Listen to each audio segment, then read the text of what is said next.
Let's cut straight to the chase, shall we? Is this an actual good weapon? Is it worth your time and resource investment? And the short answer would be yes, hella yes, go for it. This is one amazing secondary weapon, one of the most powerful brought to Warframe to date. That said though, keep in mind that it brings the brand new flavor of the month, the evolving weapons, and not everything is as hunky as Dory might like it to be. I'm gonna do my best to explain exactly how the weapon functions, how you should build it until the bugs are fixed, and how you should build it after the bugs are fixed. We're gonna be showcasing a couple of builds because thankfully it does have some build diversity potential. You also gotta bear in mind that this is not exactly a new player-friendly weapon by any stretch of the imagination, simply because you gotta jump through a whole lot of hurdles until you actually get to said evolving weapons and you max them out. And we're gonna be talking about that a bit more just a tad later. Curious enough? Well, as always, my name is Leyzar, and this is the Laetum. Let's begin by having a look at how the weapon handles without any mods equipped, and let's see exactly what are the special mechanics of this evolving weapon. First of all, you notice you got a pretty interesting crosshairs. When you go into aim mode, it kinda wiggles out like that. And right under your crosshairs, you got a little bar, and that bar will be loading when you get headshots.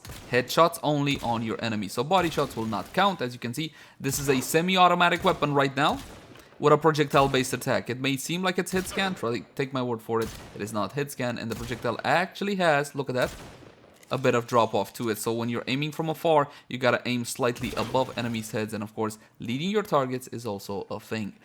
To get to the Incarnon form or evolution of the weapon, you gotta get headshots, and when you get headshots, the bar underneath my crosses will start to load. By default, this will take roughly 10 to 12 shots on an enemy's head. It will depend on how much damage you actually do, so it's not really dependent on only on the number of shots, but also how much damage you do. So building it to crit will mean you're gonna be loading that bar a whole lot faster. The bar is now full. Now at any point, even if the bar is not full, you can go into Incarnon form by pressing your secondary fire button. In your PC, that's gonna be essentially your middle mouse button, like so. Now the weapon transforms into what is essentially a automatic rifle. It basically kind of goes primary mode. And in primary form, you're going to be getting yourself a weapon with 220 bullets, or magazine capacity, because these are explosive rounds. Upon contact with a surface or an enemy, they will be detonating in a 2-meter radius with a drop-off of only 20%. So you don't get huge AoE, but you do get AoE and a very small drop-off to boot. As you can see, it's not consuming anything from my ammo pool. That is because you're going to be getting that 220 bullets. You see the bar underneath? The more you shoot, the more it depletes. There is no way to increase that magazine capacity. Even though the wiki states that magazine capacity mods should affect this fire mode, it doesn't. I fully tested it, and unfortunately it's either a bug or it's simply not intended, so magazine capacity mods do not work right now in the Incarnon form. If you get headshots, you're not gonna be loading your bar. Definitely not. You're still consuming ammo like nobody's business. The fire rate is good, as you can see, and the handling of the weapon is basically perfect. It only jiggles a little bit. That said, if you choose now to switch back to normal form, you will lose whatever bar you have left.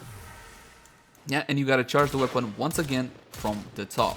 Now let's have a closer look at stats to see exactly what we're dealing with. It's very important to understand base functionality of the weapon and the base stats before you choose your evolution bonuses. Take note that the evolution bonuses can be changed at any given time without any resource cost whatsoever, but you gotta go down to the chrysalis and talk to the guy, which makes it a little bit annoying. So you can test builds here and there.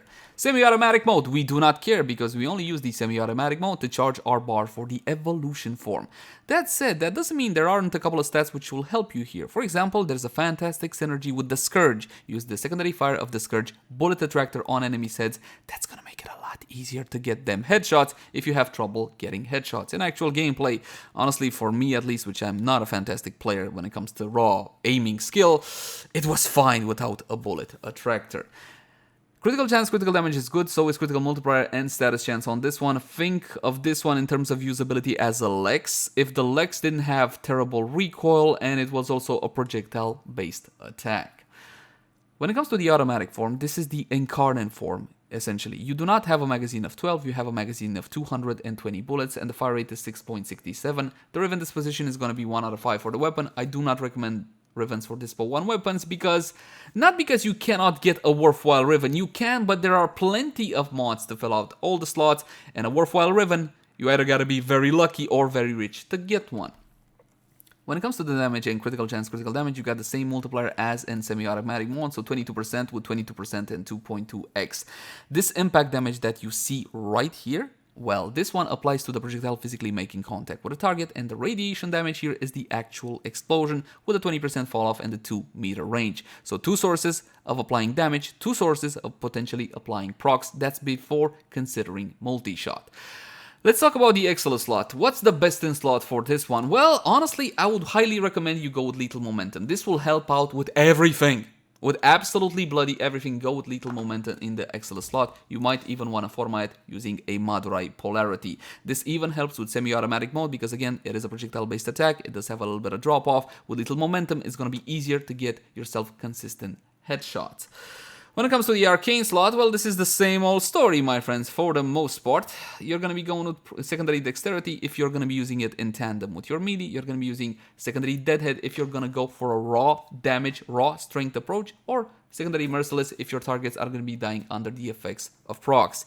Considering the amount of power this weapon has, honestly, Deadhead. Deadhead is the way to go. Now, there are a couple of builds, and I'll showcase that depending on your choices on the Incarnon Evolution bonuses. And speaking about Incarnon Evolution bonuses, let's head down to the Chrysalith. Remember when we talked about the guy? This is the guy. His name is Cavaliero, and he will evolve your weapons. It doesn't really matter which. So at level 1, it's relevant. You're only going to be getting one. Essentially, this one unlocks the Evolution form or the Incarnon form.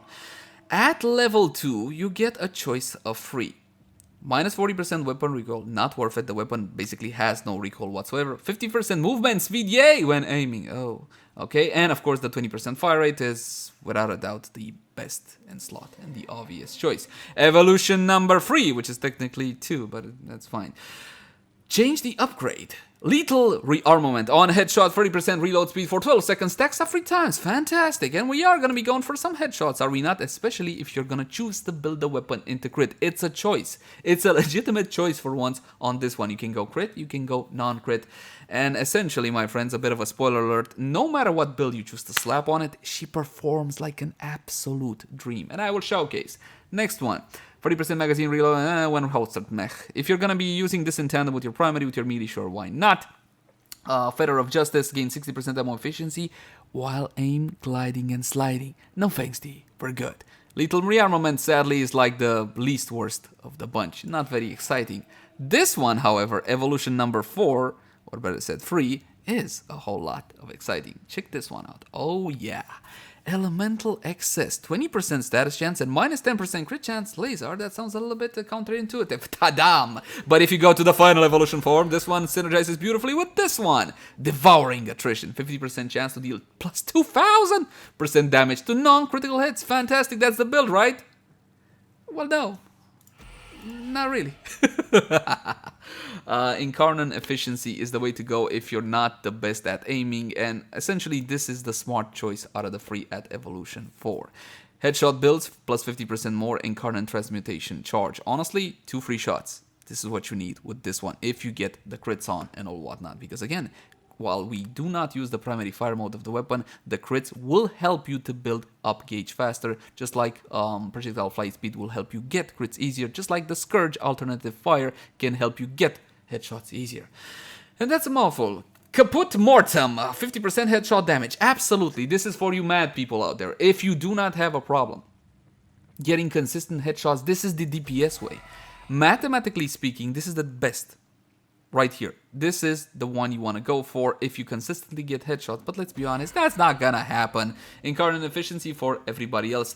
Elemental Excess will be fantastic to couple with the level 5 talent Devouring Attrition. Only one problem with this, my friends. It doesn't bloody work the way it's supposed to. No, it doesn't.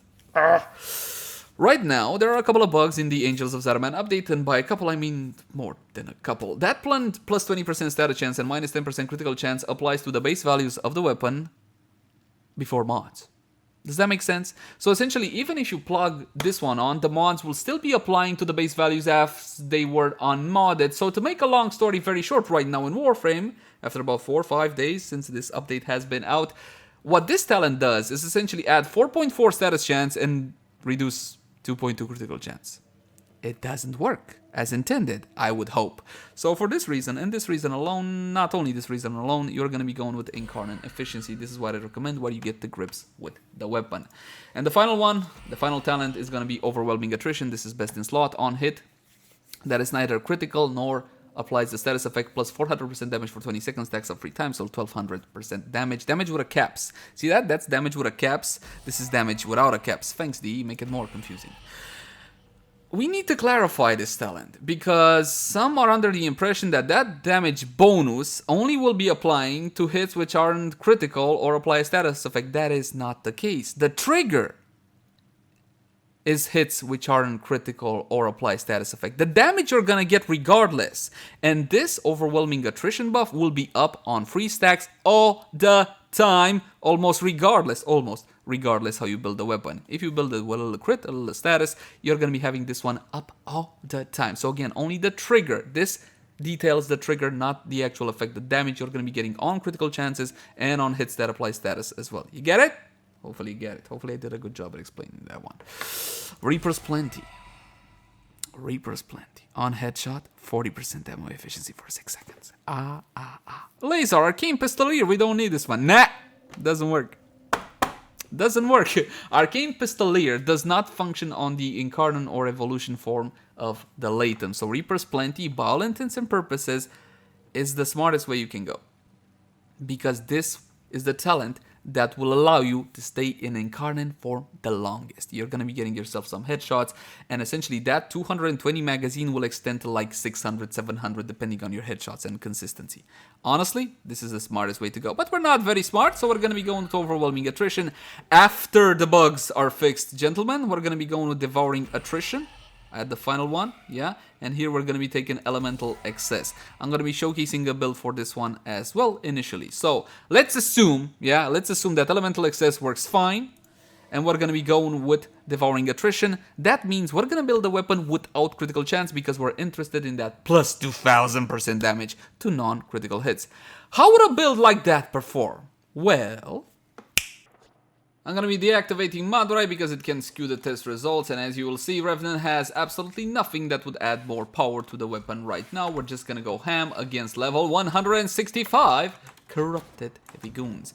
Of course, you will have to charge your weapon and not building crit on it whatsoever. That means we're going to have to do a couple of shots. That's 2, that's 3, that's 4, and it's almost full. I don't need to activate it when it's full necessarily.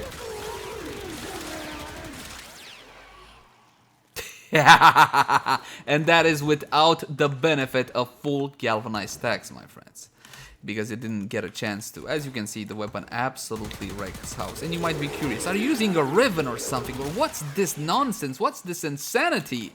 The build is so simple and so straightforward. This is what I'm saying, that the weapon can essentially perform no matter how you build it. You don't need cookie cutter anything.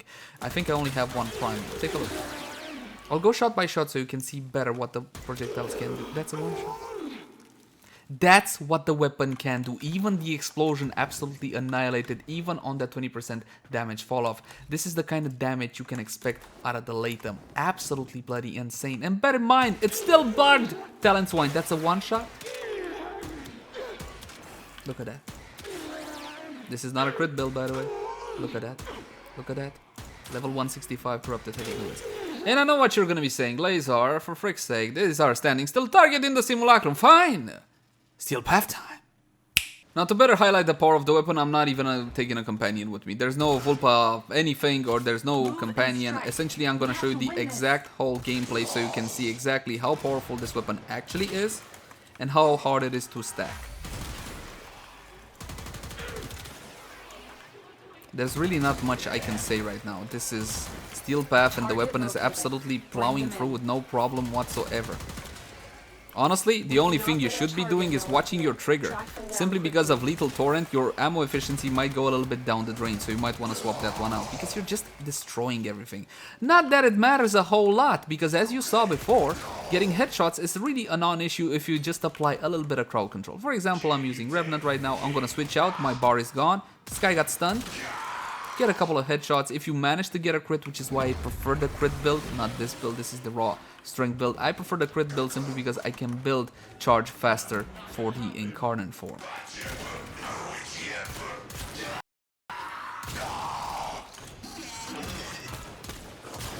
plenty of charge.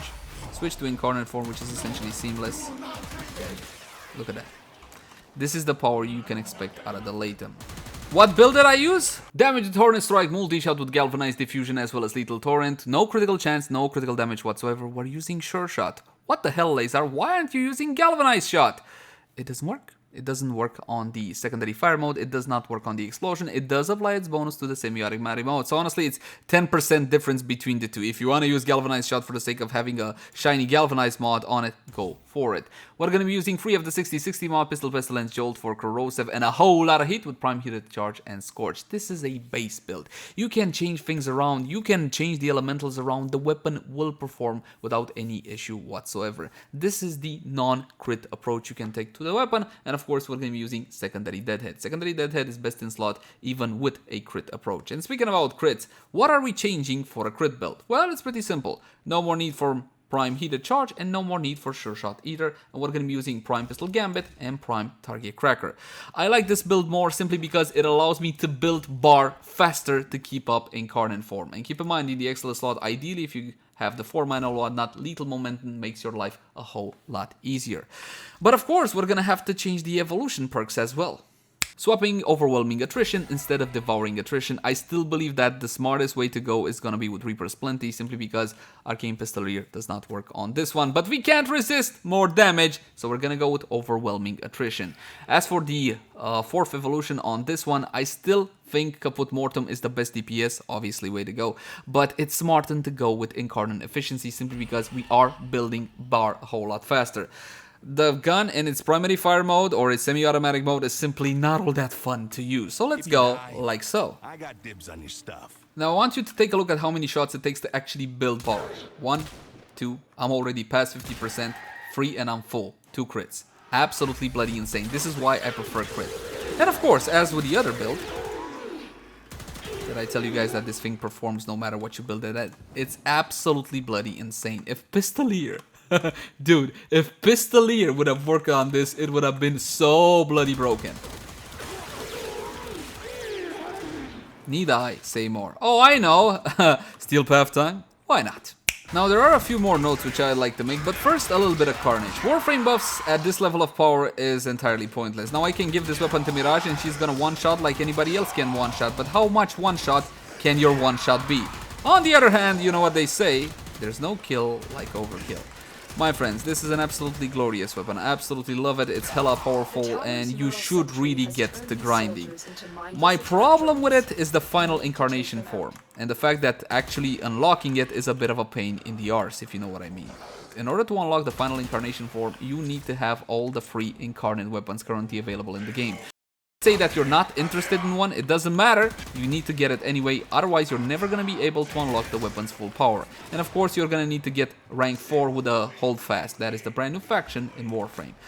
I do not like how they went about it, honestly. It's not hard to unlock the actual bonuses per se. They are mundane tasks like kill 16 porks and give me their tails or whatever else. Nothing that is too difficult, nothing that would take too much time. It's just simply annoying that you need to go and do a whole lot of standing work, which you might not want to. That said, that's pretty much it to the weapon. There are a few final notes which I would like to make just in case you guys were wondering. Let's assume for a second you're not going to be falling into the pitfall of more damage from Overwhelming Attrition or Devouring Attrition. These two are absolutely fantastic, and trust me, you want to fall into that pit. It's a beautiful pit to fall into. But let's say you're going to Reaper's Plenty, fantastic idea. And of course, the obvious choice, if I'm going to Reaper's Plenty and 40% ammo efficiency, I'm gonna build that fire rate with Anemic Agility or Gunslinger. It doesn't really matter all that much, there's not a huge difference between them. The problem is, Reaper Plenty right now, much like the talent at level 4 Elemental Excess, is a bit on the buggy side, in the sense that you do get the efficiency per se, you get the buff in the upper right corner, but you don't seem to be getting the actual ammo. It only applies to the primary fire mode for some reason right now, so there is that. Perhaps wait on a bug fix before going with Reaper's Plenty. And the last thing which I want to point out before getting into my favorite section of the review, let's say you are a fan of doing endurance runs. You want to beat enemies in the 1000, level 5000, 6000, whatever 1000. Forget about flat damage from Hornet Strike. You want to swap this one out for your faction mod. I don't use faction mods out of principle. And with that out of the way, it's time for Warframe. Wait a second, there's still one more thing. Check this out. What did I do? This is a loaner from a friend, it's not mine. Multi-shot, punch through, reload speed, and minus critical chance. Minus critical chance is actually a thing if you're gonna be building the weapon not into crit with Prime Pistol Gambit and Prime Target Cracker. You can go for Riven mods such as this one, because even at Dispo 1 you can get a significant amount such as minus 60%. So if I was to take out Prime Pistol Gambit, my critical chance goes to 8.6%. If the talents would function like I think they should function, or I think the developer meant them to function, then your critical chance might go to 0. Then you can make full use out of that 2000%.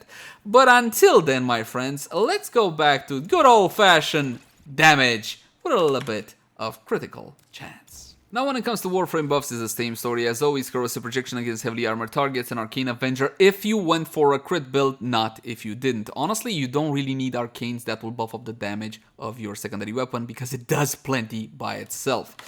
Now when it comes to companion buffs, you cannot use the little sentinel trick. What you can use is a Panzer Vulpi to get yourself some nice vital procs, and that's what I recommend to pump up the power even further of the weapon. We need to wrap everything up, and there's honestly a lot to say. This is a very powerful secondary weapon, currently is a little bit on the buggy side. I'm afraid that DE might legitimately nerf it. Honestly, it's simply that strong, and hopefully they will leave it alone, because at the end of the day, not everybody gets access to this weapon, and not everybody will be able to fully unlock it, definitely not all that quick. Which build is more powerful is basically what some of you are asking. Laser, which one should I go for? Is the crit build... Look at this. This is, by the way, I'm one-shotting right now. 200,000, and I'm one-shotting with the primary fire mode of the weapon. You see that? You see the bar? Boom. Boom. You can't see the bar because of the energy color. By the way, the bar underneath takes the form of the energy color. That was just primary fire without going even into Incarnon form. The more powerful build, technically, as long talents should work, should be the raw damage approach. Up to a certain point. In the sense that, wow, really, I barely touched. If you're gonna be going for raw damage approach, that's gonna be good up until level 800, 900. Past that level, even if you are gonna be going critical chance, is not really gonna do you much better, because you're not getting procs out of the weapon. Before you think about, okay, let's manipulate the IPSs and get some slash and some status chance, you can't really do that because the Incarnon form has no IPSs, right? Only the projectile making physical contact with a target will get you a little bit of impact. There's no slash there, so you can't use something like Carnage Stinger or anything of the sort. So do bear that one in mind. You should treat this weapon like what it actually is. A raw damage, absolute incredible cannon, and you should enjoy it as is. 100% go for the Incarnon weapon. Laetum is fan-freaking-tastic. As always, my name has been Laser. Thank you guys so much for watching. Like, favorite, share, and subscribe if you enjoyed the content. If you got any sorts of feedback for me, I would love to read it in the comment section down below.